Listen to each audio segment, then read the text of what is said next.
the civilization of the Celestial Empire is at least 5,000 years old. The various sources from the chronicles discovered on the territory of the PRC is confirmed by archaeological finds as well as historical and linguistic analysis of the Chinese language, in which the concepts and symbols which stand for emperor are among the most ancient. And although the cultures of western part of Asia and the Indus are about 1,000 years older, the celestial tradition follows them and is the originator of the basic high customs of later eras. Among them are such as a court ceremony, or a way of pleasing a man who, by his strength and wisdom, led to the prosperity of several inland dependencies at once. And over time, the mundane mimo of the imperial entertainment began to contain hundreds of various elements. So it's time to introduce to you the topic of this episode: Great Celestial Empire and its dynasties. You're watching now Flip Side of History, and we continue. Stay with us.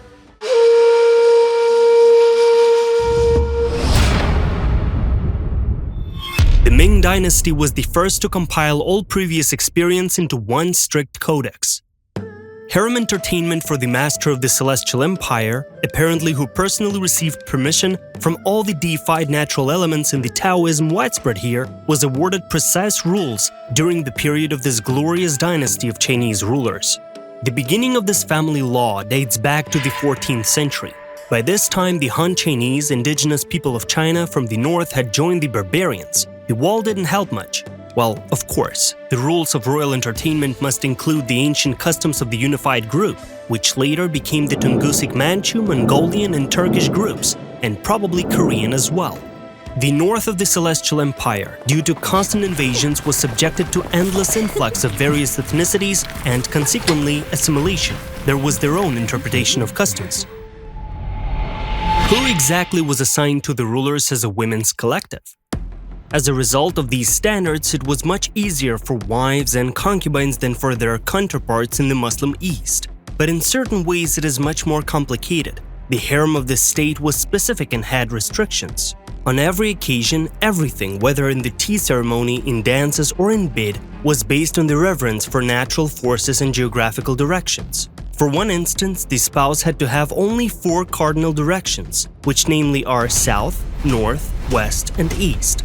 The owner of such a unified system himself was the 5th element, the unifier of the elements. Such symbolism was present in everything related to the activities of the celestial sovereign. As for the number of concubines, they took as many as could be fed. And dancers and singers, among whom there were also a lot of nannies, still had to receive money. In fact, these women were hired workers. Although maids were, as a common rule, slaves, taken during raids, taken for debts brought as gifts, however, in the years of the highest prosperity of the empire, the salary was given to all the inhabitants of the harem. But this is not something which was particularly Chinese either. Islam also allowed only 4 wives and so on. The celestial nuances were vastly different nonetheless. In addition to geographical directions, wives also symbolized the human senses, more precisely the image of the entire multinational state. Each human organ of sight, hearing, taste, smell, and the, let's say, shameful apparatus was of equal importance, although in real life it was an ordinary thing to live without the latter for certain men. On the basis of their equal value, each spouse received an equal number of maids, roughly 12. We do not know what this number means in Chinese numerology, but we are free to think it's all about astrology. Read more carefully.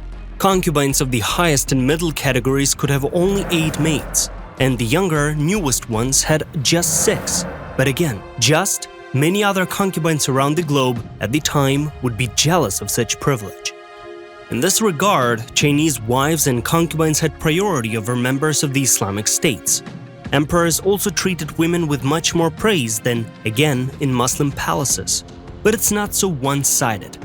And what is the result? In general, some preserved Chinese documents indicate that in the Ming Dynasty, the harem of some emperor, when there were wives, their daughters, concubines with daughters, as well as maids and hired artists at the same time, numbered 40,000 ladies. Could it be an open bragging? Concealed duties performed by spouses and concubines. Alright, let's start by noting that we will put aside the little girls, the hired workers, and the hired maids. They had certain activities that had nothing to do with the most ordinary topics of the review: playing, singing, dancing, reciting poems, performing magic tricks, or doing domestic work. We are interested in the wives and concubines who were closer to the emperor's body, in every sense of the word, even, yes, in the most intimate sense.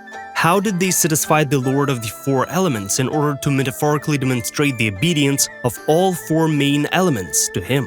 It turns out that despite the seemingly more relaxed position of the main women of the Chinese imperial town, compared to the rest of Asia, they had much more responsibilities. Let's begin with the fact that the most beloved half was visited by the Son of Heaven only once a month. He had to accumulate energy for 30 days for the next, you-know-what kind of activity. Her natural feminine energy was the most important. The whole empire was looking at her, so to speak, because the next Son of Heaven was to emerge from her treasured hands. It must be filled to the brim with power and joy.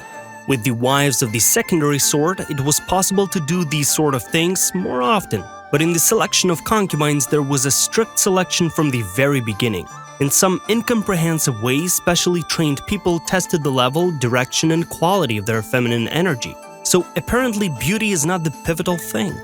The possessors of secondary energies, new courtesans, were not to give their voices without the permission of experienced concubines and at a higher level of their wives.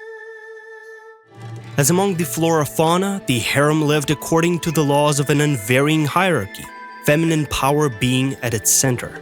So how did the overlord absorb all these various energies and determine the main and secondary ones? Well, that's how. There were a whole bunch of treatises with watercolor pictures. The process, as well as the famous tea ceremony, was so rigidly regulated thanks to Taoism mixed with forms of bureaucratic shamanism from the northern mixed population, that the explanations of bad practice resembled a real technical manual. For violation, they were expelled from the Forbidden City, despite the reality that the innocent lived here until their death. A eunuch visited the woman all prepared. The preparation, judging by the boredom, was the whole tea ceremony, and signaled that the ruler liked her today. In the back room in front of his bedroom, he walked around naked. It was clear that this man, with all his power, was not a daredevil with bad intentions. Surely the eunuch has checked all the natural cavities of the person who went on the mission, and he can do it if he is a eunuch. What are one's future plans? The mission itself. In spite of that, even then, the person who chose to change women's power cannot enter alone. He was wrapped in a parchment of heron's down, and only in this form was he sent to the chamber of the Guardian of Universal Order. Aware of the importance of their mission, the two eunuchs on their shoulders were placed on the battery of the large bed. In the Ming Dynasty, the eunuch indeed went out, but the woman entered. She was obligated to perform the function of a third half. Well, you got the idea, the perversions without limits on the level of the highest ruler.